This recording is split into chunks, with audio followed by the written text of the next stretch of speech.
Shivakumar sir ಹ್ಮ್. ಇಲ್ಲಿ 8ನೇ ತರಗತಿ 8, 9, 10 ತರಗತಿ ಹೋದ ವರ್ಷದಿಂದ ಕೇಳ್ತಿದೀವಿ. ನೀವು ತಲೆ ಕೆಡ್ಸೋಲ್ರಿ. ಅದಕ್ಕೆ ನಮಗೆ 8, 9, 10 ತರಗತಿ ಕೊಠಡಿ ಇಲ್ಲಿ ಬೇಕು ಅಂತ ನಿಮ್ಮಲ್ಲಿ ಕೋರುತ್ತೇನೆ. ಯಾವ ಶಾಲೆ ಇದು? ಇದು ಸರ್ಕಾರಿ ಹಿರಿಯ ಪ್ರಾಥಮಿಕ ಶಾಲೆ, ಹೂವಿನ ರೋಡ್, ಕೊಪ್ಪಳ. ನೀವು ಬೇರೆ ಶಾಲೆಗೆ ಹೋಗ್ಲಿಕ್ಕೆ ಅವಕಾಶ ಇಲ್ವಾ? ಇದೆ ಸರ್. ಅಲ್ಲಿ ನನಗೆ ಬೈಪಾಸ್ ಇದೆ, ಸ್ಮಶಾನ ಇದೆ, 4 ಜನ ಸುಡ್ತಾರೆ, 4 ಜನ ಮಣ್ಣು ಮಾಡ್ತಾರೆ. ಅವನ್ನೆಲ್ಲ ನೋಡಿ ನಮಗೆ ತುಂಬಾ ಹೆದರಿಕೆ ಆಗುತ್ತೆ. ಅದಕ್ಕೆ ಇಲ್ಲಿಂದ 4 ಕಿಲೋಮೀಟರ್ ದೂರ ಇದೆ, ಅದಕ್ಕೆ ಹೋಗೋಕ್ಕಾಗಲ್ಲ. ಒಂದ್ ವೇಳೆ ಇಲ್ಲಿ 8, 9, 10 ಆಗ್ಲಿಕ್ಕಪ್ಪ ಅಂದ್ರೆ ನಾವು ಶಾಲೆಯನ್ನು ಬಿಟ್ಬಿಡ್ತೀವಿ. 8, 9 ಆಗ್ಲಂದ್ರೆ ಶಾಲೆನೇ ಬಿಡ್ತೀರಾ? ನಿಮ್ದು ಅಡ್ಮಿಷನ್ ಮಾಡಿಸ್ಕೊಂಡಿಲ್ವಾ ಇನ್ನು? ಅಡ್ಮಿಷನ್ ಇಲ್ಲ, ಬುಕ್ಕ ಕೊಟ್ಟಿಲ್ಲ, ಬಟ್ಟಿ ಕೊಟ್ಟಿಲ್ಲ.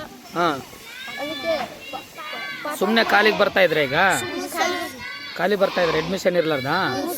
ಈಗ ಮುಂದಿನ ನಿಮ್ಮ ನಡೆ ಏನು? ಮುಂದಿನ ನಡೆ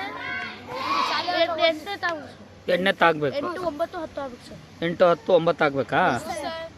ಓಕೆ.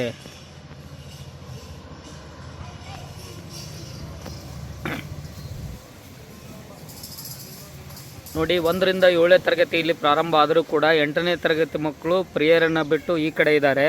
ಇವರಿಗೆ ಯಾವುದೇ ರೀತಿ ಸೌಲಭ್ಯ ಕೂಡ ಇಲ್ಲ, ಯಾವುದೇ ರೀತಿ ಪಾಠ ಪ್ರವಚನ ಇಲ್ಲ. ಮಕ್ಕಳು ಶಾಲೆಗೆ ಬರ್ತಾ ಇದ್ದಾರೆ, ಆದರೆ ಹೆಡ್ ಮಾಸ್ಟ್ರು ಕೂಡ ಇಲ್ಲಿ ಇವರಿಗೆ ಅವಕಾಶಗಳನ್ನು ಮಾಡಿ ಕೊಟ್ಟಿದ್ದಾರೆ, ಯಾಕಂದರೆ ಇಲ್ಲೇ ಕೂಡಲಿಕ್ಕೆ. ಬಟ್ ಒಂದೇನು ಸಮಸ್ಯೆ ಆಗ್ತಿದ್ದಾರೆ ಅಂದರೆ ಇವರಿಗೆ ಶಾಲೆಯಲ್ಲಿ ಯಾವುದೇ ರೀತಿ ನೋಂದಣಿ ಇರುವುದಿಲ್ಲ. ನೋಂದಣಿ ಇರಲಾರ್ದಂಥ ಸಂದರ್ಭದಲ್ಲಿ 8ನೇ ತರಗತಿನ ಮಾಡಿ ಅಂತ ಮಾನ್ಯ ಜಿಲ್ಲಾಧಿಕಾರಿಗಳಿಗೆ ಎಲ್ಲರಿಗೆ ಪರಿಪರಿಯಾಗಿ ಬೇಡಿಕೊಂಡ್ರೂ ಕೂಡ ಇನ್ನೂವರೆಗೆ ಆದರೂ ಕೂಡ ಮಾನ್ಯ ಶಿಕ್ಷಣ ಇಲಾಖೆ ಎಚ್ಚೆತ್ತುಕೊಂಡಿಲ್ಲ ಅಂದರೆ ಇದು ದುರಂತವೇ ಸರಿ. ಅದರಾಚೆ ಇನ್ನೊಂದು ಏನಾಗಬೇಕಂದ್ರೆ ಕುವೆಂಪು ನಗರದಿಂದ ನಾವು ಹೊರಗಡೆ ಹೋಗ್ಬೇಕಂದ್ರೆ ಸುಮಾರು 4 ಕಿಲೋಮೀಟ್ರ್ ಆಗ್ತದೆ.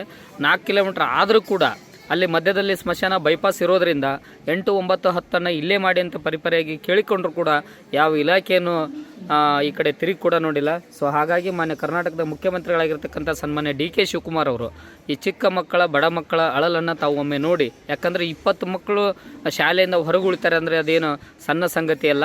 ಸೊ ಹಾಗಾಗಿ ಮಾನ್ಯ ಮುಖ್ಯಮಂತ್ರಿಗಳು ಇದನ್ನು ಗಮನ ಹರಿಸಬೇಕಾಗಿ ತಮ್ಮಲ್ಲಿ ಈ ಮೂಲಕ ವಿನಂತಿಯನ್ನು ಮಾಡ್ಕೊಳ್ತಾ ಇದ್ದಾರೆ.